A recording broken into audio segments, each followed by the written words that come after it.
আমি 10 পয়সা দিয়া, একেবারে কসম আল্লাহর, আমার পুরা মনে আছে, আমি 10 পয়সা দিয়া 3টা সুপার বিস্কুট, এই পয়সাওয়ালা যে বিস্কুট, ছোট ছোট সুপার বিস্কুট, না বিস্কো বিস্কুট, এই 10 পয়সা দিয়া 3টা সুপার বিস্কুট আমারে দোকানদারে দিছে। আমি ওই 3টা বিস্কুট পানি ভিজাইয়া খাইয়া এরপরে পড়তে গেছি। তো সেই অভাবের সংসারে বাপ আমগরে বড় করছে। আজ যখন আমরা 5 ভাই, আমাদের আলাদা বাড়ি আছে, ঘর আছে, আজ অনেক টাকা আছে, অনেক টাকা। আজ যদি বাপ থাকতো তো 10টা মুরগি যদি একলগে জবাই করে পারতাম, খাওয়াইতাম, কোনো অসুবিধা হইতো না আমার। আজ তো আমার সব আছে, আজ তো আমার অনেক টাকা আছে বাপ, কিন্তু আমার বাপ তো নাই। বাপ আমার 2015 সালে কবরে চলে গেছে। তাইলে বন্ধু, দুনিয়া শেষ করা যায় না, দুনিয়া ভোগ করা যায় না দোস্ত। হায়াত নষ্ট না করা, জিন্দেগি নষ্ট না করা। প্রত্যেকের কাছে অনুরোধ করলাম, ওমা হাদিহিল হায়াতুদ দুনিয়া ইল্লা লাহবু ওয়া লাইব ওয়া ইন্নাদ দারাল আখিরাতা লাহিয়াল হায়াওয়ান লাউ কানু ইয়ালামুন। আল্লাহ বলে, বান্দা শোনো, দুনিয়ার জীবন শুধুই তামাশা, শুধুই খেলাধুলা। ওয়া ইন্নাদ দারাল আখিরাতা লাহিয়াল হায়াওয়ান, আখিরাতের ঘর, জান্নাতের ঘর বান্দা, সেটাই কেবল জীবন, সেটাই কেবল বেঁচে থাকা। লাউ কানু ইয়ালামুন, যদি তুমি বুঝতে, যদি বুঝতে। ছেলেরা, হায়াত নষ্ট করে দিও না বাপ। কাজে লাগাইলেও যৌবন শেষ হয়ে যাবে, কাজে না লাগাইলেও যৌবন শেষ হয়ে যায়। ছোট বড় সবার কাছে আমার অনুরোধ হলো, আপনারা হাতে ধরা যেই মোবাইলগুলো, এগুলো নামায়ে ফেলেন, এতে আপনাদের শুনতে ভালো হবে। ওই যে যাদের হাতে ধরা মোবাইল, এটা ভাই নামায়ে ফেলেন, দেখবেন ভালো হবে। আমি বললাম, উপকার পাবেন। হাতে ধরে মোবাইল রেকর্ড করলে বয়ান শোনা হয় না, বোঝা হয় না, কলিজায় ঢোকে না। মোবাইলে জমা হয় কিন্তু দিলে জমা হয় না।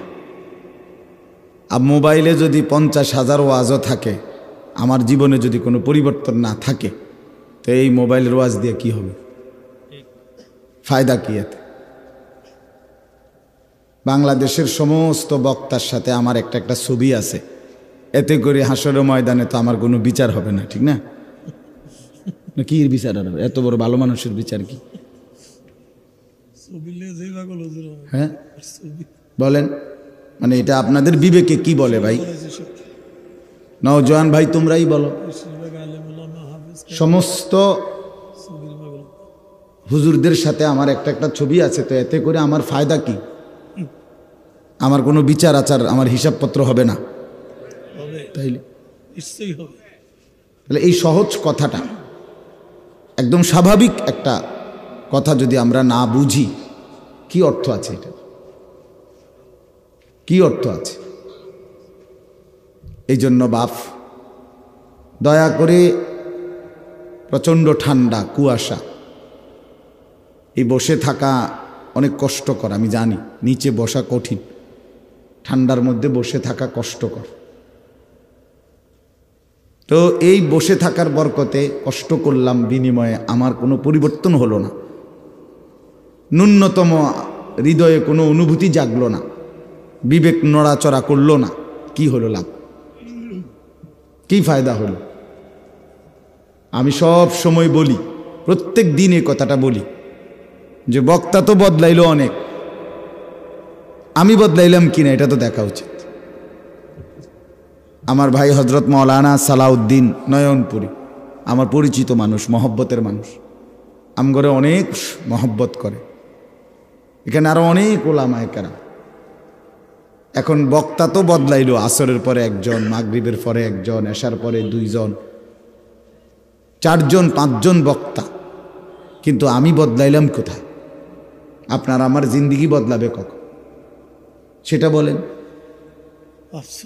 এক মাসে মনে করেন একজন, এটা স্বাভাবিক হিসাব যে আমি 10টা ওয়াজ শুনছি, আপনারা কেউ মনে করেন তাহলে কমপক্ষে যদি 3 জন বক্তা ওয়াজ করে থাকে তাহলে 10টা ওয়াজে 30 জন বক্তা, ঠিক না? তাহলে বক্তা তো বদলাইল 30 জন, আমনে বদলাইছেন কদ্দুর এটা কোন? তাইলে আপনার বিড়িখানা ছাড়বেন কোন বছর? চাচা বলেন, না আপনারে ধরেন না আরো কোন হুজুর আইনা কইলে আপনি বুঝবেন যে এটা গুনাহ? বলেন। চা দোকানে টেলিভিশন দেখা, নর্তকীর নাচ দেখা, এই 60 বছর 70 বছর বয়সে এখনো যারা দেখেন, এই অসভ্য অভ্যাস কোন দিন ছাড়বেন? এমন জঘন্য, এমন অসভ্য মানসিকতা, এমন বেহায়া নির্লজ্জ মানুষ, এতটা বয়স 60 বছর, 60 বছরে কত রাত, কত দিন, কত আলো, কত অন্ধকার, কত রোদ বৃষ্টি দেখলেন, কত মানুষের জানাজা পড়লেন, কত লাশ দাফন করলেন, কত অ্যাক্সিডেন্ট দেখলেন, কত বিপদ দেখলেন। এত কিছু দেখার পরেও আপনার কলজাটার ভিতরে আখিরাতের ভয়, কবরের ভয়, টেলিভিশনের নাচ গান দেখার প্রতি ঘৃণা আজও তৈরি হয় নাই। আপনি তো বড় শক্ত মানুষ। বলেন ইনসাফ কি বলে? ইনসাফ কি বলে? আফসোসের ব্যাপার। এজন্য আমি বদলাবো কোন দিন সেটা তো দেখার কথা।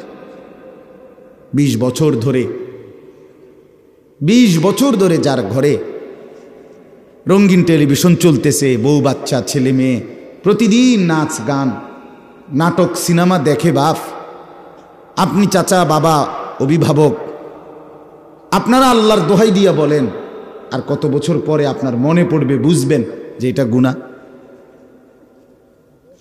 বলেন মানে আর কি দিয়া বললে? আল্লাহর কোরআন থেকে বলা হয়েছে, রাসূলুল্লাহ সাল্লাল্লাহু আলাইহি সাল্লামের হাদিস থেকে বলা হইল, এত উলামায়ে কেরাম বলল, এরপরে আর কি বললে, কোনখান থেকে বললে আপনি বুঝবেন এটা গুনাহ? ইস্তাফতি কালবাক, এই আল্লাহর বান্দা নিজের দিলকে প্রশ্ন করে বলেন। কেউ কাউরে কিছু বললেন না, আমারটাই শুনেন, শুধু নিজেরা মন্তব্য করেন না। এটা ইনসাফের সাথে বলে। যুবক ভাই তোমরা যারা আছো, খোদার 365 দিন, 1 বছর, যার কপালে কোনোদিন ফজরের নামাজের সেজদা নাই, কোনোদিন ফজরের নামাজ পড়লা না, তুমি জানো না ফজরের নামাজের ওয়াক্ত হয় কখন, তুমি জানো, আর মুসলমান হবে কোন দিন?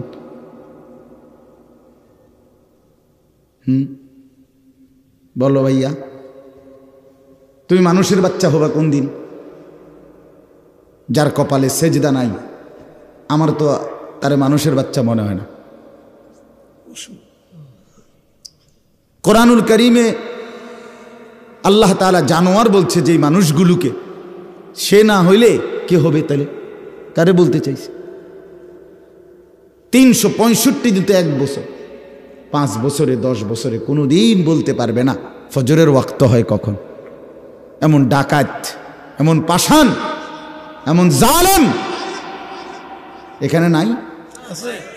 তো তুমি কোন দিন বুঝবা?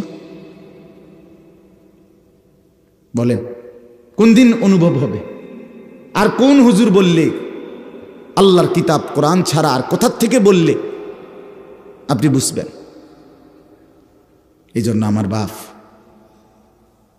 আমি অনুরোধ করছি, শুধু শুনবার জন্য বসা না, বরং আমার দিলে, আপনার দিলে যেন অনুভূতি জাগে। ফিকির চাই, ফিকির, দিলটা যেন নড়ে চড়ে ওঠে, বিবেক যেন নড়ে চড়ে ওঠে, এটা উচিত। ভেবে দেখেন, আমি আমাকে নিয়ে ভাবি, আপনি আপনাকে নিয়ে ভাবেন, প্রত্যেকেই প্রত্যেকের অবস্থার উপরে ভাবেন ইনসাফের সাথে। যুবক ভাই তোমরাও ভাবো, মুরব্বী চাচা আপনারাও ভাবেন, পর্দার আড়ালের মা বোন 20 বছর ধরে বেপর্দা চলেন, আজকে 10 বছর ধরে আপনি গোসল করেন যেই জায়গায়, রাস্তার মানুষ আপনারে দেখে আসতে যাইতে, আপনার মতো বেহায়া নির্লজ্জ মহিলা যে গোসল করে কেমনে পর্দার আড়ালে, এ কথাটুকুও বোঝেন না, আপনি মুসলমানের বেডি হইলেন কেমনে? কথা বলেন না কেন?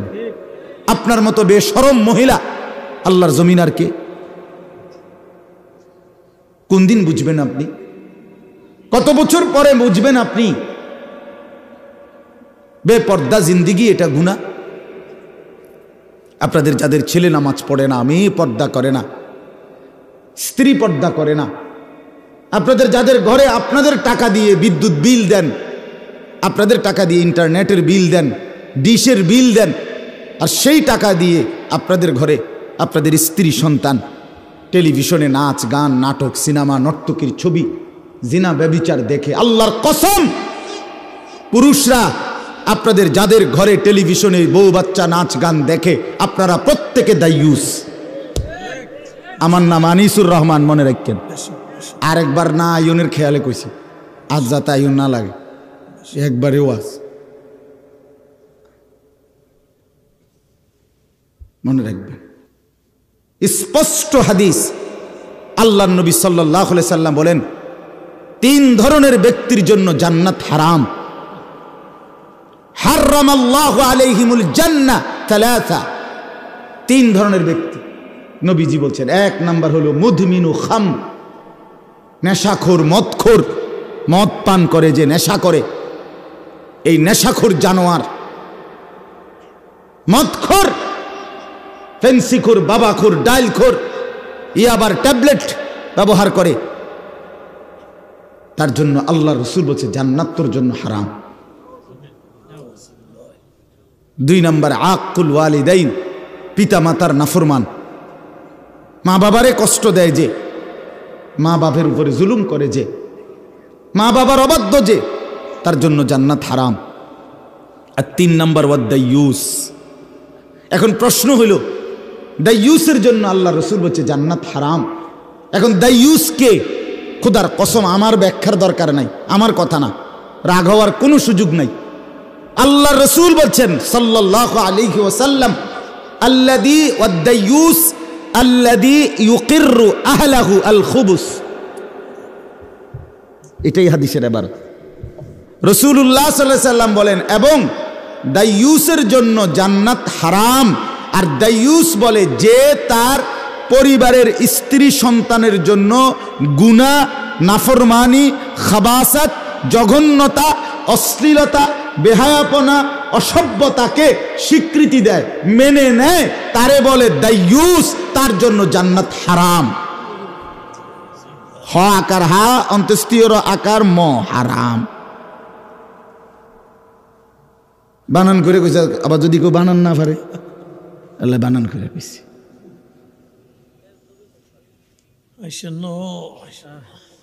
বলে জবাব দেন আপনারা। ঘরে 10 বছর ধরে টেলিভিশন চলে, আপনার কলিজার মধ্যে কোনো নড়াচড়া নাই, আপনি এটারে কিছুই মনে করেন না। কিতা ঘটনা কিতা? হ্যাঁ, আপনি কি ভাবতেছেন? জান্নাত মামুর বাড়ি মনে করে ফেলছেন? এটা হাসরের মাঠ, এটা নানার বাড়ি, শ্বশুর বাড়ি না। বাপ রব্বি লা তুখজিনি ইয়াওমা ইউবআসুন ইয়াওমা লা ইয়ানফাউ মালুন ওয়ালা বানুন। ইব্রাহিম আলাইহিস সালামের মতো নবী, আল্লাহর বন্ধু নবী, আল্লাহর খলিল নবী, খোদার কসম বাপ, কোরআনুল কারীমের আয়াত। ইব্রাহিম আলাইহিস সালামের মতো নবী দুনিয়ায় থাকতে আল্লাহর কাছে দোয়া করেছিলেন, রব্বুল আলামিন লা তুখজিনি ইয়াওমা ইউবআসুন। আল্লাহ আমি জানি আপনার খলিল, আমি জানি আমি আপনার বন্ধু, তবু আমার হাসরের ময়দানকে ভয় হয়। আল্লাহ আমি ইব্রাহিমকে হাসরের মাঠে বেইজ্জতি করিয়েন না। ইয়াওমা লা ইয়ানফাউ মালুন ওয়ালা বানুন, আল্লাহ যেদিন স্ত্রী সন্তান মাল সম্পদ কোনো কিছুই কাজে আসবে না, সেদিন আমি ইব্রাহিমকে বেইজ্জতি করবেন না। আমার বাপ ইব্রাহিমের মতো নবী বলতেছে আল্লাহ হাসরের ময়দানকে আমার ভয় হয়। আপনি কে? আমি কে? কথা বলেন না। আপনি আমার কোনো পাত্তা আসেনি? হ্যাঁ, রাসূলুল্লাহ সাল্লাল্লাহু আলাইহি সাল্লাম পরিষ্কার বলছে ইব্রাহিম আলাইহিস সালাম ওনার ছেলে ইসমাঈলকে দেখবে হাসরের ময়দানে, ওই যে দেখা যায়। আল্লাহর নবী বলেন, কসম উম্মত, ইব্রাহিমের মতো নবী একবারও ইসমাঈলকে হাসরের ময়দানে ডাকবে না, বরং বলবে ইয়া রব্বি নফসি নফসি, আল্লাহ আমাকে বাঁচান আমাকে। ইসমাঈল তারটা সে বুঝো। ইয়াকুব নবী, রাসূলুল্লাহ সাল্লাল্লাহু আলাইহি সাল্লাম বলেন ইয়াকুব নবী ইউসুফকে দেখবে হাসরের ময়দানে। এই যে দেখা যায় ইউসুফ, এটা সেই ছেলে ইউসুফ। কোরআনুল কারীমের মধ্যে আছে 40 বছর টানা, এক টানা 40 বছর যেই সন্তানের বিরহে কাঁদতে কাঁদতে ইয়াকুব নবী ওয়াবিয়াদ্দাত আইনাহু মিনাল হুজনি ফাহুয়া কাযীম। ইয়াকুব আলাইহিস সালাম ইউসুফের বিরহে 40টা বছর কাঁদতে কাঁদতে দুই চোখ অন্ধ হয়ে সাদা হয়ে গেছে। ওয়াবিয়াদ্দাত, সাদা হয়ে গেছে, দুইটা চোখ সাদা হয়ে গেছে। সেই ছেলে ইউসুফকে ইয়াকুব নবী হাসরের ময়দানে দেখার পরেও আল্লাহর নবী সাল্লাল্লাহু আলাইহি সাল্লাম বলেন একবারের জন্য ইউসুফকে ডাকবে না, বরং সেই ইয়াকুব নবীও বলবে ইয়া রব্বি নফসি নফসি, মাওলা আজ হাসরের ময়দানে শুধু আমাকে বাঁচাইতে চাই।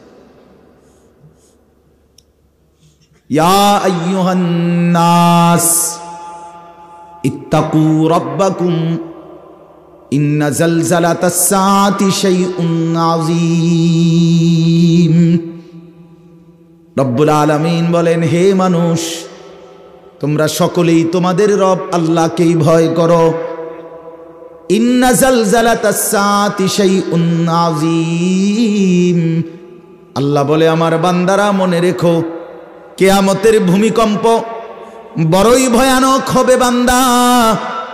ইসরাফিল ফু দিবে আর জমিনে ভূমিকম্প শুরু হবে। সেই ভূমিকম্প একদিক শুধু নড়বে না, এক পাশ শুধু নড়বে না, আমার সৃষ্টির পুরা জমিন একসাথে নড়বে, একসাথে ভূমিকম্প শুরু হবে। ইয়াউমা তারাউনাহা তাদহালু কুল্লু মুরদিআতিন আম্মা আরদাত। রব্বুল আলামিন বলেন, জমিনে ইসরাফিলের ফু দিলে কিয়ামতের ভূমিকম্প যখন শুরু হবে, সেই অবস্থায় যে মা তার বাচ্চাকে দুধ পান করাইতেছিল, কলিজার টুকরা কোলের সন্তান, মা বড় যত্ন করে বুকের দুধ খাওয়াচ্ছিল। আল্লাহ পাক বলে, জমিনের ভূমিকম্প শুরু হবে, সেই মা তার দুধের বাচ্চাকে ছুঁড়ে ফেলে দিয়ে পাগলের মতো দৌড়তে শুরু করবে। অতাদাউ কুল্লু দাতি হামলিন হামলাহা, এটা কোরআনের আয়াত। অতাদাউ কুল্লু দাতি হামলিন হামলাহা। রব্বুল আলামিন বলে, যেই মা 9টা মাস টানা গর্ভের সন্তান ধারণ করেছিল, এখন বাচ্চা প্রসব হওয়ার মুহূর্ত, আগামী 10 ঘন্টা 2 ঘন্টা 6 ঘন্টা পরে হয়তো বাচ্চাটা প্রসব হবে, এই মুখোমুখি ঠিক এই মুহূর্তে ইসরাফিল ফু দিবে, আমার জমিন কেঁপে উঠবে, ভূমিকম্প শুরু হবে কিয়ামতের। আল্লাহর কসম বাপ রব্বুল আলামিন বলে, গর্ভবতী মা এভাবে দৌড়বে, পেটের বাচ্চা নিজে নিজেই খালাস হয়ে পড়ে যাবে, মা ফিরেও তাকাবে না, ছেলে হলো না মেয়ে হলো, বেঁচে রইল না মরে রইল। ওয়াতারান্নাসা সুকারা, আল্লাহ বলেন এভাবে সব মানুষ মাতালের মতো দৌড়বে। ওমা হুম বিসুকারা, কিন্তু আল্লাহ বলে কেউ আজ মাতাল নয়, কেউ পাগল হয় নাই। ওয়ালাকিন্না আযাবাল্লাহি শাদীদ, সবাই বুঝে ফেলবে আজকে আর আল্লাহর আযাব, এখান থেকে আর পরিত্রাণ পাওয়ার সুযোগ নাই। আজ সবাই বুঝবে। ফাইদা বারিকাল বাসার ওয়া খাসাফাল কামার ওয়া জুমিআশ শামসু ওয়াল কামার ইয়াকুলুল ইনসানু ইয়াওমাইদিন আইনাল মাফার। আল্লাহু আকবার। আল্লাহ বলে, চোখে ধাঁধা লেগে যাবে, ধাঁধা লেগে যাবে বাপ। ইসরাফিল ফু দিবে, জমিনের কাঁপ উঠবে, আর মানুষের চোখ ধাঁধা লাগবে। ধাঁধা লাগবে কেন? ভেলকি লেগে যাবে। কেন? চোখের সামনে আসমান ভেঙে পড়বে, চাঁদ খসে পড়বে, সূর্য খসে পড়বে, তারকারাজি খসে পড়বে, পাহাড় উঠতে থাকবে, জমিন রেজা রেজা পাউডার পাউডার হয়ে যাবে, সাগর খাল নদীর পানিগুলো উঠতে থাকবে জলীয় বাষ্পের মতো, টকবক করে উতরাইতে উতরাইতে উড়ে যাবে। এই অবস্থা দেখে যেদিকে তাকাবে মানুষ ভেলকি লেগে যাবে, হায় হায় এটা কি হচ্ছে, এটা কি হচ্ছে, ওইটা কি হচ্ছে। খোদার কসম, কোরআনে আল্লাহ বলে এক মানুষ আরেক মানুষকে দৌড়তে দৌড়তে বলবে আইনাল মাফার, ভাইয়া পালাবো কোথায়, আশ্রয় কোথায়, দাঁড়াবো কোথায়, নিরাপত্তা কোথায়। আর শাজিম থেকে আল্লাহ বলবেন কাল্লা লা ওয়াজার, না বান্দা আজ আর কোথাও ঠিকানা নাই। কাল্লা লা ওয়াজার, আজ আর কোথাও আশ্রয় নেই। না বান্দা, ইলা রব্বিকা ইয়াউমা ইদিনিল মুস্তাকার, আজ শুধুই আশ্রয়ে তোমার রব আল্লাহর নিকট। কার নিকট বলেন? আল্লাহর নিকট। ইউনাব্বাউল ইনসানু ইয়াউমা ইদিন বিমা কদ্দামা ওয়া আখার। রব্বুল আলামিন বলেন ইসরাফিলের শিঙ্গা ফু দিয়ে পুনরায় আমি আল্লাহ হাসরের মাঠে সবাইকে নিয়ে আসব, আর প্রত্যেকটা মানুষকে তার জিন্দিগির দুইটা জিনিস জানাবো। একটা হলো ভালো কিংবা মন্দ তুমি নিজের হায়াতে যা করেছ, আরেকটা হলো ওয়া আখার, তোমার মৃত্যুর পরে তোমার নামে ভালো কিংবা মন্দ যা কিছু দুনিয়াতে চালু ছিল, দুইটার হিসাব। এই মসজিদে আমি নামাজ পড়েছি মোট যত ওয়াক্ত, এটাও আমার আমল নামাতে জমবে। এই মসজিদে আমি 1 লক্ষ টাকা দিছিলাম, 10,000 টাকা দিছিলাম, বিনিময়ে এই মসজিদটা হয়েছে। এরপরে যতদিন এই মসজিদে মুসল্লি নামাজ পড়েছে তাদের নেকির সমপরিমাণও আমার নামে জমবে। এই টেলিভিশনে আমি যতদিন দেখেছি নাচ গান নর্তকীর ছবি, এটা আমার নামে গুনাহ জমবে। আল্লাহর কসম বাপ, আমার মৃত্যুর পরে স্ত্রী সন্তান ছেলে মেয়ে আমার ঘরে যেই রঙিন টেলিভিশনে নাচ গান যত বছর ধরে দেখেছিল, আল্লাহর কসম বাপ, সমস্ত গুনার 100 সমান আমার আমল নামার মধ্যেও জমা হবে। 100 মিসলু আসামে মান তাবিআহু, অর্ধেক অর্ধেক। মিসলু মানে সমান সমান সমান। লা ইয়ানকুসু যালিকা মিন আসামিহিম শাইআ, এক বিন্দু গুনাহ নাফরমান যে করছে তারও কমাবে না, যে ব্যবস্থাপনা করেছে তারও কমবে না। অপেক্ষা করে আপনি নিশ্চিন্ত থাকেন। আপনার টাকা দিয়া কিনা টেলিভিশন আপনার মৃত্যুর পরে তারা ছেলে মেয়ে স্ত্রী সন্তান দেখবে, অথচ আপনার নামে কোনো কিছু জমা হবে না। না না, তারা কি এত বড় অকৃতজ্ঞ নাকি? তারা বলবে আমনে আব্বা নিশ্চিন্তে কবরে যান, আমরা পাঠামু আপনার নামে গুনাহ, আপনি টেনশন করেন কেন? আপনি আমগো বাপ না, আপনি কোনো চিন্তা করেন, কোনো চিন্তা। আপনি সুদে টাকা দিয়ে আমারে মানুষ করছেন, সুদে টাকা দিয়ে ঘর করে দিছেন, আপনি মরার পরেও আপনার নাম ভুলবো কেন? সুদের টাকা চলবে, আপনার নামও আমল জমবে, গুনাহ জমবে, অসুবিধা কি? আপনি নিশ্চিন্ত থাকেন। নাউযুবিল্লাহ। হ্যাঁ বাপ, খামখেয়ালি করেন না, আমি অনুরোধ করছি। আমি লম্বা কথা বলতে চাই না, অল্প কথাই। আমার কথা হলো খামখেয়ালি করেন না, না না, খামখেয়ালি করবেন না। আমার বাপ, আবারও বলছি, আপনি আমি তামাশা করেন না। নওজোয়ান ছেলেরা, নওজোয়ান, কোনোভাবেই তুমি এই জওয়ানির হালাতে শেষ পর্যন্ত থাকতা না, হয় কবরে চলে যাবা, নয় বৃদ্ধ হয়ে যাবে। আমার বাপ, এই শরীর যৌবন হয়তো কবরে পাঠাই দিবে, আর নাই তো শরীরটা দুর্বল হইয়া বৃদ্ধ হয়ে যাবে। এই জওয়ানি থাকবে না দোস্ত, থাকবে না। আজকের সারাদিনে যার কপালে 1 ওয়াক্ত নামাজের সেজদা নাই, বাপ তুমি বহুত বড় বদনসিব, তুই বড় মন্দ কপাল, তুই বহুত বড় দুর্ভাগা। তোমার উপরে খোদার লানত, তোমার উপরে তোমার রসুলের লানত, তোমার উপরে আল্লাহর সমস্ত ফেরেস্তার লানত, তোমার উপরে আল্লাহর সমস্ত মখলুকাতের লানত। এত অভিশাপ নিয়ে তুমি বাঁচতা না, ভালো থাকতে পারতা না, সুখে থাকতে পারতা না। অনুরোধ আমার। কোরআনুল কারীমের মধ্যে আছে, আল্লাহ তাআলা নবী সাল্লাল্লাহু আলাইহি ওয়াসাল্লামকে বলেছেন, বন্ধু মনের ইচ্ছা মতো যে চলে, আরাআইতা মান ইত্তাখাযা ইলাহাহু হাওয়াহু আফা আনতা তাকুনু আলাইহি ওয়াকিলা। আল্লাহ নবীকে জিজ্ঞেস করতেছে, বন্ধু মনের ইচ্ছা মতো যে চলে, আমি তো তার কোনো দায়িত্ব নেব না, বাকি আপনার কাছে জানতে চাই, আফা আনতা তাকুনু আলাইহি ওয়াকিলা, আপনি নবী, আপনি আপনার এমন উম্মত যে মনের ইচ্ছা মতো চলে, আপনি তার ওকিল হবেন? আল্লাহ জানতে চাইছে। আপনি দায়িত্ব নিবেননি কোন? আমি নিতাম না, সাফ কথা।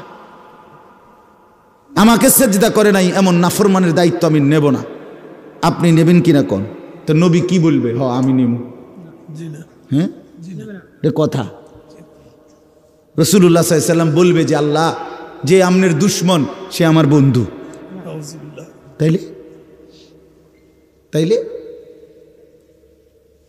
আহা, এজন্য দোস্ত আল্লাহর পাক ডাইরেক্ট বলছে, আফা আনতা তাকুনু আলাইহি ওয়াকিলা, বন্ধু মনের ইচ্ছা মতো যে চলে, আমি দায়িত্ব নেব না, আপনি নেবেন কিনা বলেন, আপনি ওকিল হবেন কিনা? ওয়াকিল। এরপরে আল্লাহ বলছে, আম তাহসাবু আন্না আকসারাহুম ইয়াসমাউনা আও ইয়াকিলুন। আল্লাহর দোহাই ছেলেরা আমার এই কথা শোনো, এই একটা আয়াতের শব্দ তরজমা মনোযোগ দিয়া শোনো বন্ধু। রাসূল বলছে, আল্লাহ নবীকে বলছে, বন্ধু মনের ইচ্ছা মতো চলে, নামাজ নাই, রোজা নাই, বন্দিগি নাই, আল্লাহ নাই, আখিরাত নাই, কোরআন নাই, সুন্নাহ নাই, মনে যা চায় গুনাহ আর নাফরমানির মতো যে চলে, আপনি হয়তো ভাবতে পারেন সে কিছু শুনে অথবা কিছু বুঝে। আল্লাহ বলে, বন্ধু আমি বলতেছি, ইনহুম ইল্লা কাল আনআম, এটা আর কিছু নয়, আর কিছু নয়, শুধুই জানোয়ার, শুধুই জানোয়ার, শুধুই জানোয়ার, শুধুই জানোয়ার। ইনহুম ইল্লা কাল আনআম। নফি ইস্তিসনা আরবি ভাষার গ্রামারের নিয়ম হইল নফি ইস্তিসনা তাকিদ বুঝায়। আর কিছু নয়, আর কিছু নয়, শুধুই জানোয়ার, এটাই তর্জমা। অর্থ এমনি কইতেই, বালহুম আদাল্লু সাবিলা। আল্লাহ বলে, না বন্ধু জিদ তো আমার কমলো না। আল্লাহ বলে, বন্ধু রাগ তো আমার কমে নাই। আরে জানোয়ার বলে আমার আল্লাহর রাগ কমে নাই। আল্লাহ বলে, না বন্ধু না, এটা জানোয়ারও না, এটা জানোয়ারের চাইতো নিকৃষ্ট পথহারা। এটা কুত্তাও না, শুয়োরও না, এটা গরুও না, ছাগলও না, এটা কি কুত্তাও না, না না না, এর চাইতো পথহারা। এক কুকুর যদি কেউ লাঠি আলগি দেয়, তাহলে সেই কুকুর বুঝে আমারে মারবে, আমার ক্ষতি হবে, দৌড় মারে। আর মানুষ নামের এই জানোয়ার ঘন্টার পর ঘন্টা মোবাইলে উলঙ্গ ছবি দেখে, নর্তকীর নাচ দেখে, এক ওয়াক্ত নামাজ পড়ে না, একটা টাকা হারাম হালাল উপার্জন করে না, স্ত্রী পর্দা করে না, ছেলে নামাজ পড়ে না, মেয়ে পর্দা করে না, সারাদিন দুনিয়ার অবৈধ উপার্জন নিয়ে পড়ে থাকে। তার মানে এই সবগুলো গুনাহ যে তাকে জাহান্নামের ধাউ ধাউ আগুনে জ্বালাবে, এই জানোয়ার এটাও বোঝে না। এ তো কুত্তার তুনু খারাপ, এ তো কুকুরের চাইতেও খারাপ। কুকুর তো লাঠি আলগি দিলে বুঝে যে আমার মারবো, এই জন্য দৌড় মারে। বাল হুম আদাল্লু সাবিলা। আল্লাহ তাআলা বলে, বরং সে তার চাইতেও বেশি নিকৃষ্ট পথহারা। আল্লাহ আমাদেরকে মাফ করে দেন।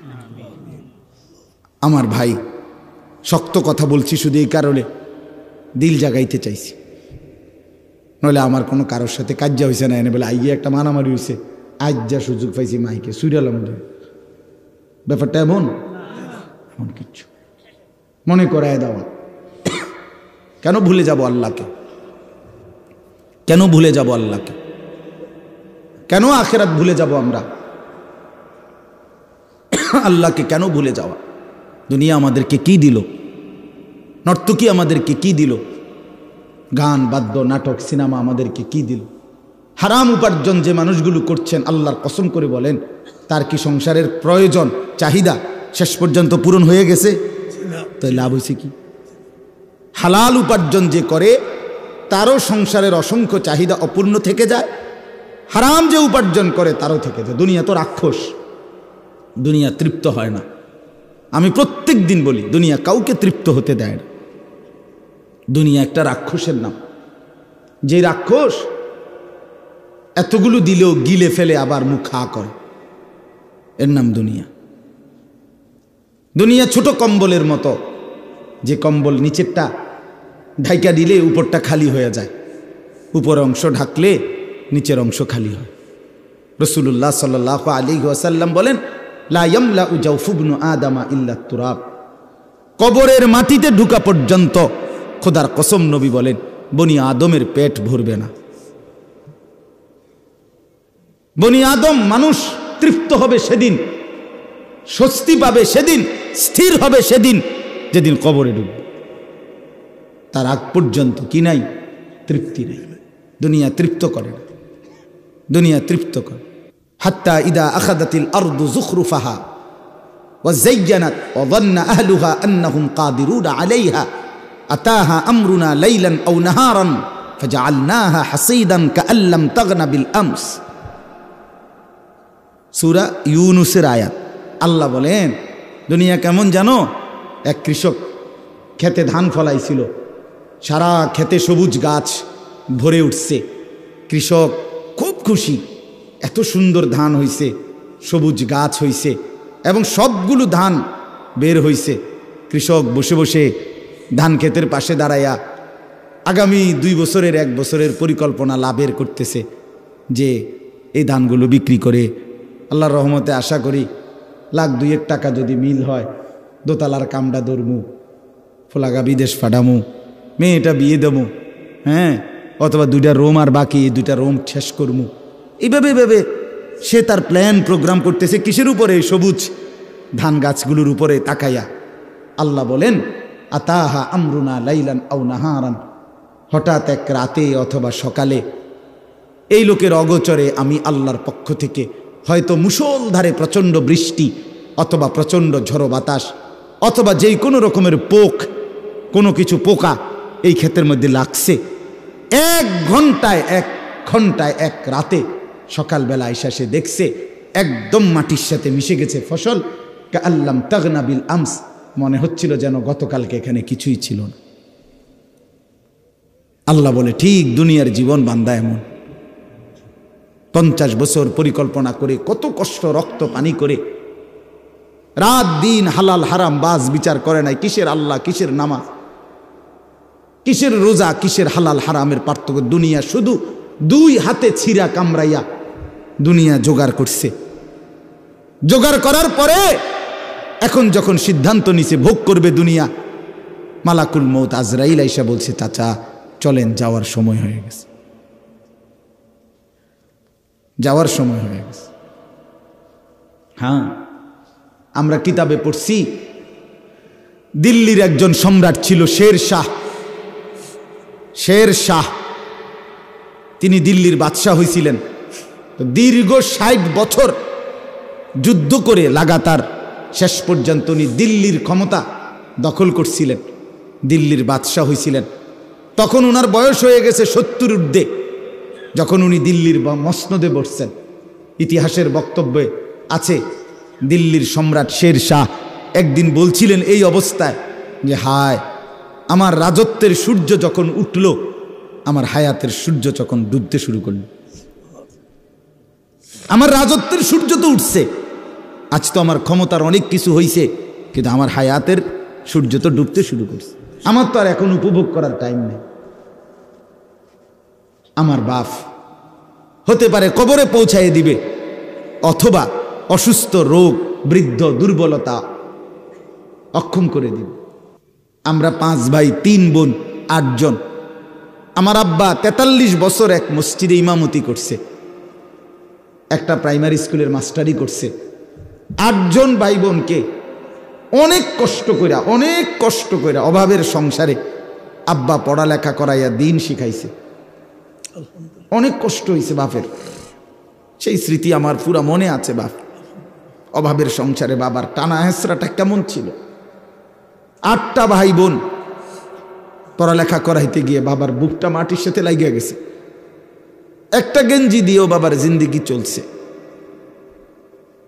আমার একটা বয়ানের মধ্যে আছে, আমি একবার বলছিলাম, আমি ঈদের দিনেও আমার ঈদের পাঞ্জাবিটা সেলাই হয় নাই, ঈদের দিনও আমি দাঁড়াইয়াছিলাম টেইলারের সামনে। টেইলারের দোকানদার সেলাই করে দেওয়ার পর এরপরে আমি ঈদগাহে নামাজ পড়তে গেছি। ছোটবেলায় আমার ছোট ভাই 1 কেজি আটার টাকার থেকে আমার মা বলে দিছে 1 কেজি আটার টাকা দোকানদারে দিয়া কইবি তোরে যেন 2 টাকার কম দেয় আটা, ওই 2টা টাকা যেন তোকে দেয়, সেই 2 টাকা দিয়া তুই কিছু খাইস। মা এইভাবে সংসারে ছোট ভাইরে টাকা দিছে। আমি 10 পয়সা দিয়া, একেবারে কসম আল্লাহর আমার পুরা মনে আছে, আমি 10 পয়সা দিয়া 3টা সুপার বিস্কুট, এই পয়সাওয়ালা যে বিস্কুট ছোট ছোট সুপার বিস্কুট না, বিস্কো বিস্কুট, এই 10 পয়সা দিয়া 3টা সুপার বিস্কুট আমারে দোকানদারে দিছে। আমি ওই 3টা বিস্কুট পানি ভিজাইয়া খাইয়া এরপরে পড়তে গেছি। তো সেই অভাবের সংসারে বাপ আমগরে বড় করছে। আজ যখন আমরা 5 ভাই, আমাদের আলাদা বাড়ি আছে, ঘর আছে, আজ অনেক টাকা আছে, অনেক টাকা। আজ যদি বাপ থাকতো তো 10টা মুরগি যদি একলগে জবাই করে পারতাম, খাওয়াইতাম, কোনো অসুবিধা হইতো না আমার। আজ তো আমার সব আছে, আজ তো আমার অনেক টাকা আছে বাপ, কিন্তু আমার বাপ তো নাই। বাপ আমার 2015 সালে কবরে চলে গেছে। তাইলে বন্ধু, দুনিয়া শেষ করা যায় না, দুনিয়া ভোগ করা যায় না দোস্ত। হায়াত নষ্ট না করা, জিন্দেগি নষ্ট না করা। প্রত্যেকের কাছে অনুরোধ করলাম, ওমা হাদিহিল হায়াতুদ দুনিয়া ইল্লা লাহবু ওয়া লাইব ওয়া ইন্নাদ দারাল আখিরাতা লাহিয়াল হায়াওয়ান লাউ কানু ইয়ালামুন। আল্লাহ বলে, বান্দা শোনো, দুনিয়ার জীবন শুধুই তামাশা, শুধুই খেলাধুলা। ওয়া ইন্নাদ দারাল আখিরাতা লাহিয়াল হায়াওয়ান, আখিরাতের ঘর, জান্নাতের ঘর বান্দা, সেটাই কেবল জীবন, সেটাই কেবল বেঁচে থাকা। লাউ কানু ইয়ালামুন, যদি তুমি বুঝতে, যদি বুঝতে। ছেলেরা, হায়াত নষ্ট করে দিও না বাপ। কাজে লাগাইলেও যৌবন শেষ হয়ে যাবে, কাজে না লাগাইলেও যৌবন শেষ হয়ে যায়। অমিনকুম মান ইউতাওয়াফা মিন ক্বাবল, আল্লাহর ওয়াদা বাপ, হায়াত নষ্ট করে দিও না। একটা মানুষ সুস্থ সবল মুসলমানের বাচ্চা, তুমি তাগড়া জওয়ান, তোমার দ্বারা পৃথিবী গড়বার কথা, তোমার দ্বারা দেশ করবার কথা। এই তোমরা যারা এখানে লেখছো শিকড়ের বন্ধন, করম আলীর বংশ, আমি শিকড়ের বন্ধন জিজ্ঞেস করতে চাই। শিকড় যে না ভোলে সেই শিকড় চিনে, যাদের মাথার চুল বাবার মতো না, দাদার মতো না, ইসলামের মতো না, আলেম ওলামার মতো না, তোমার শিকড়ের সাথে কোনো সম্পর্ক নাই। মিথ্যাবাদী তুই বেটা।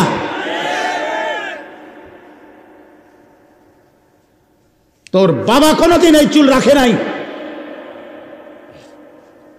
কথা বলেন না কেন? এটা শিকড়। তুমি শিকড় ছিঁড়ে ফেলছো। শিকড় কাগজে লিখলে হবে না, প্রমাণ করো তোমার শিকড়। তোমার দাদা দিন রাত, তোমার দাদা মোবাইলে উলঙ্গ ছবি দেখতো না? এই বেটা কথা কয় না কেন ছেলেরা?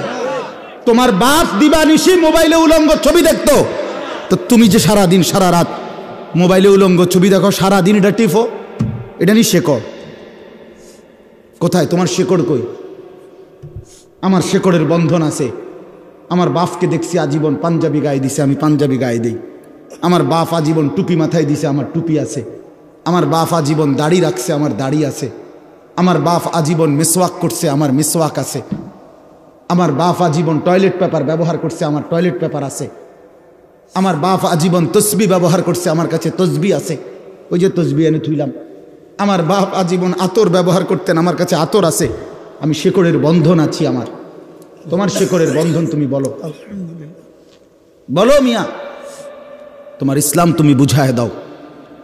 তোমার বাপকে বলো।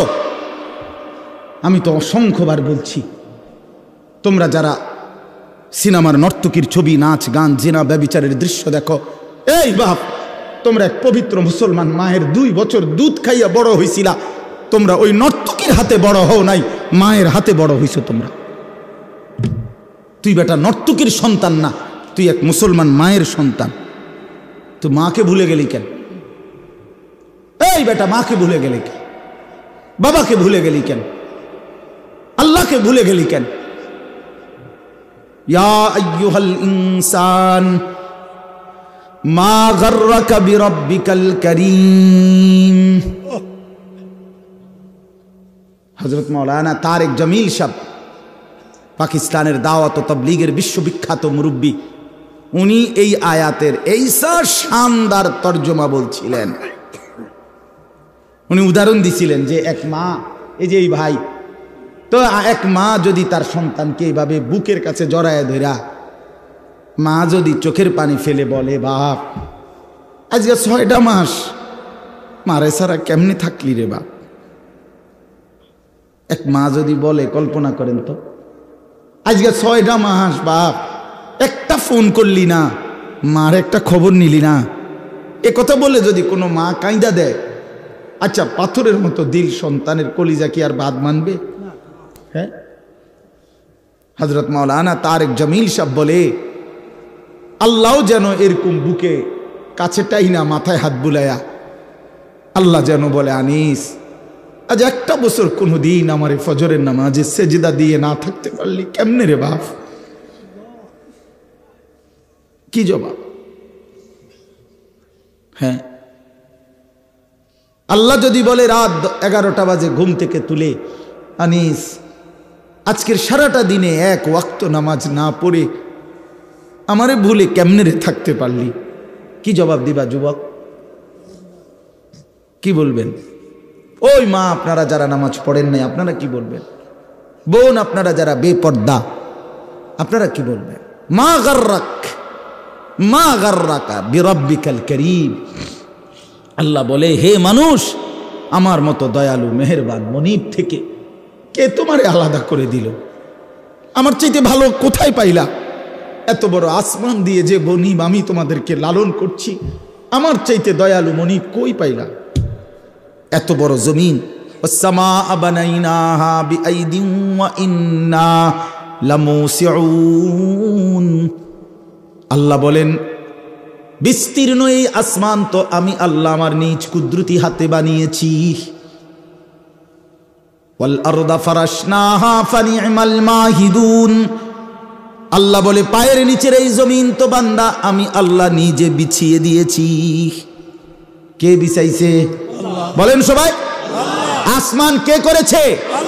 এত বড় আসমান, এত বড় জমিন দিয়ে বান্দা আমি তোমাকে লালন করছি, আমার চাইতে দয়ালু মনিব তুমি কই পাইলা? যুবক বলো, ভাইয়া বলো বলো। ওই হারামখোর বাবারা বলে, সুদের লেনদেন যারা করেন আল্লাহকে ছেড়ে দিলেন কেন? একটা ওয়াক্ত নামাজ যারা পড়েন না আল্লাহকে ছেড়ে দিলেন কেন? কেন? আল্লাহর চাইতে উত্তম কাকে পেলেন? আল্লাযী খালাকাকা ফাসাওয়াকা ফাআদালাক। আল্লাহ বলে, তোকে বানিয়েছি আমি, তোকে সাজিয়েছি আমি, তোর দেহের অঙ্গ প্রত্যঙ্গ লাগাইছি আমি। তোর মাকে জিজ্ঞাসা কর, মা আমার নাক লাগাইছে যেদিন আপনি জানতেন কিনা, আমার হাত লাগাইছে যেদিন আপনি জানতেন কিনা? মা বলবে, না রে ফুত, আমি কিছুই জানতাম না, আমি শুধু জানতাম আমার গর্ভ, আমার পেটে সন্তান আছে, আমি এতটুকুই জানতাম। আল্লাহ বলে, মা তুই ঘুমা, তোর পেটে রাইখাই আমি আল্লাহ যথোপযুক্ত সময়ে তোর সন্তান গড়ে দিচ্ছি। ওয়ালাকাদ খালাকনাকুম সুম্মা সাওয়ারনাকুম। আল্লাহ বলে, বানাইছিও আমি, সাজাইছিও আমি। বাহ! মা জানে না, বাবা জানে না, কেউ জানে না। কেউ জানে নাক লাগাইছে কোন দিন, কান লাগাইছে কোন দিন? কেউ জানে? জানে শুধু কে? আল্লাহ।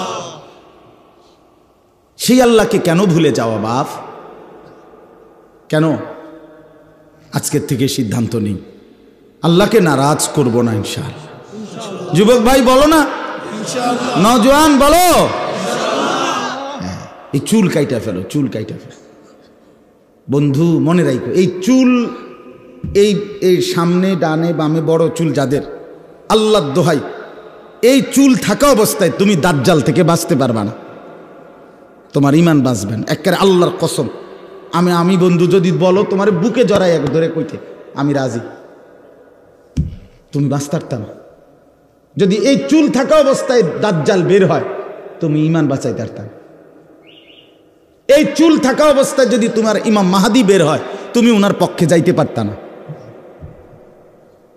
এই চুল সরাসরি দাজ্জালের অনুসারীদের চুল, ঠিক আল্লাহর কসম।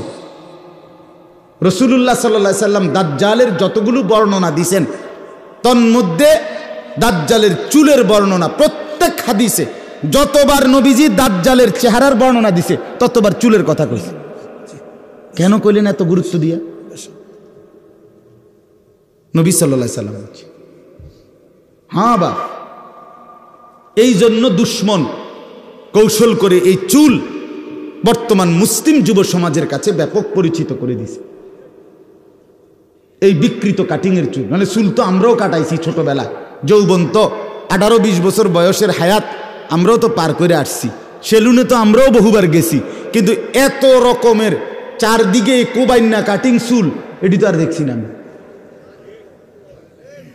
এগুলা মূলত সাফাতি দিয়া কোবাইছে এগুলার। এই যে ছবিগুলো লাগানো থাকে না, এরা নির্দিষ্ট কোনো জায়গায় ফিড়াফিড়ি লাগছে মারামারি, আর ওরা আচ্ছা তরে সাফাতি দিয়া মাথাত কোপাইছে কতক্ষণ, যার জেন দিয়া কোপ পড়ছে এনদের সিলাই লাগছে। সিলাইয়ের কারণে চুল প্রথম উঠাইছে, যে সিলাই করতে হলে চুল কি করতে হয়, সরাই ছাঁচতে হয় না, সাইচ্চা যখন সিলাই দিছে পরে যখন সিলাই খুলছে, সিলাই তো খুলছে এটা মিলছে কিন্তু চুল আর ওঠে না, কারো এন দিয়ে ওঠে না, কারো এদিক দিয়া, কারো এদিক দিয়া। এখন কি করা, তো তারা সিদ্ধান্ত করছে যে এটার ডিজাইন হিসেবে চালাই দে, দেখবি বেকুব পাইবি, কোনো অসুবিধা নাই, এটারে একটা ফ্যাশন ক। হ্যাঁ দেখবি আমগো এই ফ্যাশন, এই কোবাইন্না ফ্যাশন, এটা অনুসরণ করার মতো পাগল বহুত পাইবা, চালাই দে চালাই দিছে। বাহ, পরবর্তী মাতালেরা ছুটছে, একটাবার জিজ্ঞাসাও করলো না যে এটা কি কাটি। আস্তাগফিরুল্লাহ, আস্তাগফিরুল্লাহ। লজ্জা থাকা উচিত, হায়া থাকা উচিত, শরম থাকা উচিত বেটা। আল্লাহ রাসূল সাল্লাল্লাহু আলাইহি ওয়াসাল্লাম স্পষ্ট হাদিসে বলছে ইন্নাহু শাবুন কাতাতুন, নবীজি বলছে দাজ্জাল হবে যুবক, কাতাতুন দাজ্জালের চুল হবে এলোমেলো, স্বাভাবিকতার পরিপন্থী, আওয়ারুল আইন, আর 3 নম্বর দাজ্জালের চোখ একটা হবে কানা। এই 3টা প্রধান বৈশিষ্ট্য রাসূল বলছে দাজ্জালের। 1 নম্বর সে হবে যুবক, 2 নম্বর সে হবে এলোমেলো চুলওয়ালা, স্বাভাবিক চুলের বিপরীত, 3 নম্বর আওয়ারুল আইন, এক চোখ কানা। আপনারা বেঁচে থাকলে আগামী অল্প সময়ের ভিতরেই দেখবেন, ছেলেরা তোমরাও দেখবা, এই অল্প, আমি তো দেখছি, আমি সৌদি আরব দেখছি এক যুবককে, বাংলাদেশও একবার দেখছি, আগামী অল্প কিছুদিনের ব্যবধানে দেখবেন এই এক চোখ ইচ্ছা করে আটকাইয়া ফেলা, এটাই নতুন ফ্যাশন আসবে, বেশি দিন নেই, বুঝেন না? মানে চশমা অথবা এমন কোনো ডিজাইন আসবে যে এই চোখ এটা ঢাকা, কিরে ভাই এটার অসুবিধা কি, দেখা তো যায়, এক চোখ দিয়ে দেখলেই তো হলো, হ্যাঁ দেখলেই তো হলো। 60টা ছিদ্রওয়ালা ফ্যান্ট যদি কিনতে পারে এরকম পাগল যদি পাওয়া যায়, এই পাগল পাইতে কয়দিনের ব্যাপার, বুঝেন নাই? না তাইলে আপনি বুঝেন না, এই পাগল যদি পাওয়া যায় তো তাহলে এই পাগল পাইতে সমস্যা কি? হ্যাঁ, আস্তাগফিরুল্লাহ, আস্তাগফিরুল্লাহ। আহা, লেবাস পোশাক নিয়ে বাড়াবাড়ি, আপনি বলবেন না না বাড়াবাড়ি না। আল্লাহ তাআলা কোরআনুল কারীমে স্পষ্ট বলছে ইয়া বনি আদমা কদ আনজালনা আলাইকুম লিবাসান। আল্লাহ বলে বান্দা বনি আদম, আমি আল্লাহ, আমি কোরআন নাজিল করেছি, যেমন আমি বৃষ্টি নাজিল করেছি, আমি লোহা নাজিল করেছি, ঠিক হুবহু খোদার কসম কোরআনের আয়াত, আল্লাহ বলে পোশাক আমি আল্লাহ নাজিল করেছি। পোশাক কোনো খামখেয়ালি বিষয় না, পোশাক আল্লাহ বলছে কদ আনজালনা আলাইকুম লিবাসান, আমি পোশাক নাজিল করেছি। ইবলিসের প্রথম হামলা কি? পোশাকের উপর, এটা জানেন? কথা বোঝেন নাই? ইবলিস হওয়ার পর, মরদুদ হওয়ার পর রাজিম হওয়ার পর, অভিশপ্ত, আল্লাহ যখন তাকে আল্লাহর দরবার থেকে বের করে দিছে, তখন সর্বপ্রথম ইবলিসের আদম এবং হাওয়ার উপরে ষড়যন্ত্র করার পরে প্রথম তাদের কি ক্ষতিটা করছে? বনি আদমের প্রথম ক্ষতি করে ইবলিস, তার লেবাস এবং পোশাক খুলে ফেলে। এই জন্য আদম এবং হাওয়া আলাইহিস সালাম, কোরআনে আছে, যখন ওই নিষিদ্ধ গাছের ফল ইবলিসের প্ররোচনায় ভক্ষণ করছে, সাথে সাথে ওনাদের গায়ের থেকে পোশাক খুলে পড়ে গেছে। এই জন্য ইবলিসের প্রথম আক্রমণ পোশাকের উপর। এটা কোরআনের আয়াত, সূরা আরাফে আছে। অতএব প্রিয় বন্ধু, মুসলমানের পোশাক গুরুত্বপূর্ণ, মুসলমানের লেবাস গুরুত্বপূর্ণ, মুসলমানের সাজসজ্জা গুরুত্বপূর্ণ, মুসলমানের চুল দাড়ি। নালে নবীজি সাল্লাল্লাহু আলাইহি সাল্লাম, আপনারা রাগ করেন না, বুঝার জন্য, রাসূলুল্লাহ সাল্লাল্লাহু আলাইহি সাল্লাম যতবার দাড়ি লম্বা করতে বলছে, আল্লাহর কসম, রব্বে কাবার কসম, আপনি আলেমদেরকে জিজ্ঞেস করেন, যতবার নবীজি বলছে দাড়ি লম্বা করো, তার আগে বলে নিছে মুশরিকদের বিরোধিতা করো, খালিফুল মুশরিকিন, খালিফুল ইয়াহুদ, খালিফুল নাসারা, ইহুদিদের বিরোধিতা করো, মুশরিকের বিরোধিতা করো, নাসারা খ্রিস্টানদের বিরোধিতা করো। এটা বলিয়া বলছে এই বিরোধিতার 1 নাম্বার ধাপ হইল দাড়ি লম্বা করো। ওয়াফিরুল লুহা, আফুল লুহা, দাড়ি লম্বা করো। এ যতবার এটা কইছে এতবার আগে এটা কইয়া লইছে। তার মানে মুশরিকের সাথে, কাফেরের সাথে, ইহুদির সাথে, খ্রিস্টানের সাথে মুসলমানের বাহ্যিক আকৃতির পরিবর্তন বোঝা যাবে দাড়ি দ্বারা।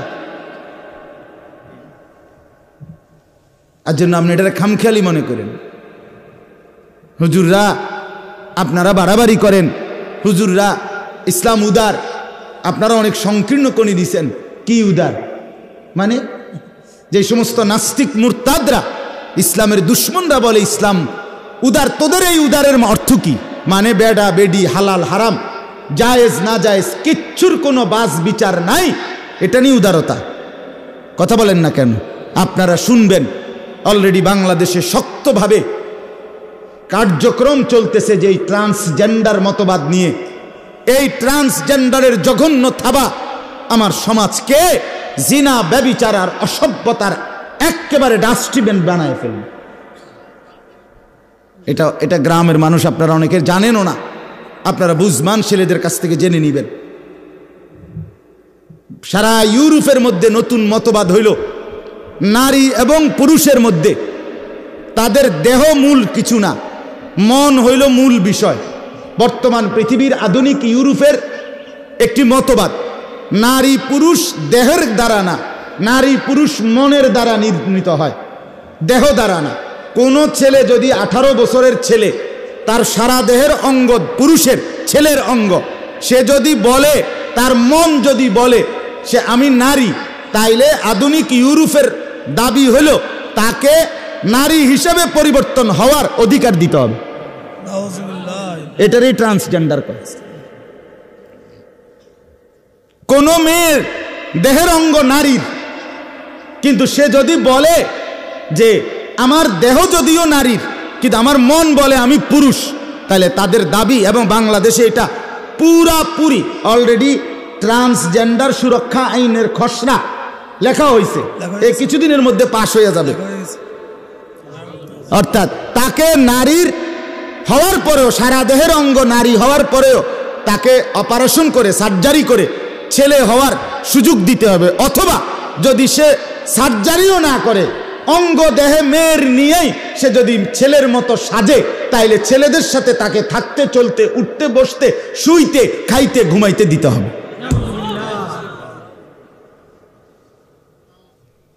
আগামী প্রজন্ম কোথায় দাঁড়াবে? কোথায় গিয়ে দাঁড়াবে বাপ? 2-4 জন জেনাখোর বেবিচারী, 2-4 জন অসৎ চরিত্রের ছেলে পেলে কাছে হয়তো ভালো লাগবে বিষয়টা, কিন্তু ইমানদারের কি হবে? কথা বলেন না। নেককারদের কি হবে? চরিত্রবান এই সমাজ কি হবে? মায়ের বন্ধন, বাবার বন্ধন, ভাই বোনের বন্ধন, আত্মীয়তার বন্ধন, হায়া, লজ্জা, শরম, এই সব যদি উঠে যায় তো এই সমাজ আমাদের কি হালাত হবে? বলেন না বাপ। ছেলেরা বাপ, এজন্য খামখেয়ালি করেন না, খামখেয়ালি করেন না। নিজের জীবন নষ্ট করে দিও না বাপ, নষ্ট করে দিও না। আল্লাহ আমাদেরকে বুঝ দান করে, আল্লাহ আমাদেরকে ফিকির দান করে, আল্লাহ প্রত্যেকটা ছেলেকে নেক জিন্দিগি দান করে, পর্দার আড়ালের প্রতিটা মা বোনকে হায়া শরম দান করে। আমার সব সময়ের কথা, একটা হাদিস শুধু শুনাই মা বোনদেরকে। অনেক মা বোন শুনতেছেন, আমি শুনেছি, এই হিসাবে বললাম। মারা বোন, আপনাদেরকে বলি, রাসূলুল্লাহ সাল্লাল্লাহু আলাইহি ওয়াসাল্লাম বলেন, আল মারআতু আওরাতুন। নবীজি বলছে নারী বলে কাকে? আল্লাহ রসুল বলছে নারী বলে কাকে? এক শব্দ বলছে, আওরাতুন। আওরাতুন, নবী বলছে পর্দায় থাকে যে, আড়ালে থাকে যে, নিজেকে লুকিয়ে রাখে যে, নিজেকে গোপন রাখে যে, তাকেই বলে নারী, তাকেই বলে নারী। পর্দা যার নাই, হায়া যার নাই, লজ্জা যার নাই, ইজ্জতের কদর যার নাই, সতীত্বের কদর যার নাই, পবিত্রতার কদর যেই নারীর নাই, বিশ্বাস করেন এটা কোনো বেডিও না, বেডির জাতও না। এটা প্লাস্টিক, এটা প্লাস্টিক, এটা বালতি লোডা বদনা, প্লাস্টিক। এটা শোপিস, এটা উপভোগের বস্তু। শোপিস, শোপিস মানে হলো মানুষ শোকেস আলমারি বা বিভিন্ন গ্লাসের ভিতরে যেটা ঝুল রাখে মানুষ দেখার জন্য, শো মানে দেখার জন্য, সাজানো, উপভোগের জন্য। বেপর্দা নারী শোপিস, উপভোগের বস্তু। লম্পট যুবকের উপভোগের বস্তু, খারাইয়া মতে এরকম যুবকের উপভোগের বস্তু। আস্তাগফিরুল্লাহ, আল্লাহ আমাদেরকে মাফ করে দেন। অতএব দুনিয়া খামখেয়ালি করলে হবে না। আমরা শেষ পর্যন্ত, শেষ কথা আমাদের, আমরা মুসলমান, আমাদের আল্লাহ আছে, আমাদের আখিরাত ভুলে গেলে চলবে না। আমরা মৃত্যুকে আড়াল করলে হবে না। আমার বাপ স্বীকার করলেও মরতে হবে, স্বীকার না করলেও মরতে হবে। হবে কি না বলেন? চোখ বন্ধ রাখলেও মরতে হবে, চোখ খোলা রাখলেও মরতে হবে।